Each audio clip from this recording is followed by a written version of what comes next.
Hi guys, Friday morning. Office days பெட்டரா இல்லை work from home days பெட்டரான்னு கேட்டிங்கன்னா office days தான் சொல்வேன். ஏன்னா வீட்டில் இருக்கும் போது எனக்கான ஸ்பேஸ் இருக்காது, பட் வீட்டு வேலை செய்யறதுக்கான டைம் இருக்கும். பட் ஆஃபீஸ் போகும்போது எனக்கான ஸ்பேஸ் இருக்கும். இந்த சென்ஸ் கீழே போய் ஃபுட் கோர்ட்டில் சாப்பிட்றது, ஃப்ரெண்ட்ஸோட பேசிக்கிட்டே வேலை செய்கிறது, அண்ட் வெளியே வந்து பில்டிங்கோட அட்மாஸ்பியர் பார்க்கறது, கேப்ல ஏறி அந்த குட்டி குட்டி பொம்மையை பார்த்து ரசிக்கிறது. ஈவன் நான் அந்த கேப் அண்ணா கிட்ட கூட சொல்லியிருக்கேன், நான் இந்த பொம்மைலாம் க்யூட்டாக இருக்குன்னு சொல்லிட்டு.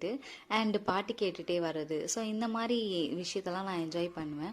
ஸோ ஆஃபீஸ் டேஸ் தான் பெட்டர்னு தோணும். ஸோ அன்னைக்கு ஈவினிங் 3 o'clock ஷிஃப்ட்டு முடிஞ்சிச்சு. 4 o'clock வீட்டுக்கு வந்தாச்சு. வீட்டுக்கு வந்துட்டு சாமியெல்லாம் கும்பிட்டுட்டு அண்ட் வெஜ்ஜீஸ் வாங்க கிளம்பியாச்சு. வெஜ்ஜீஸ் வாங்கி ரொம்ப நாள் ஆகுது. ஸோ போய் வாங்கியாச்சு. அதுலேயும் அந்த ப்ரொக்கோலி பார்த்தோன்னே எடுத்துட்டேன். ஏன்னா ஆஃப்டர் லாங் டேஸ் என்கிட்ட ப்ரொக்கோலிக்கு வந்திருக்கு.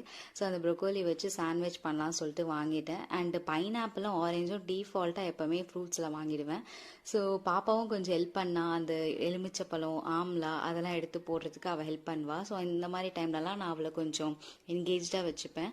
அண்ட் நெக்ஸ்ட் டே மார்னிங் கருப்பு கவனி கஞ்சி சாப்பிட்றதுக்காக தயிர் உர ஊற்றி வச்சுருந்தேன். ஸோ தயிரும் நல்லா வந்தாச்சு. ஸோ நெக்ஸ்ட் வீடியோவில் பார்க்கலாம். Thank you so much.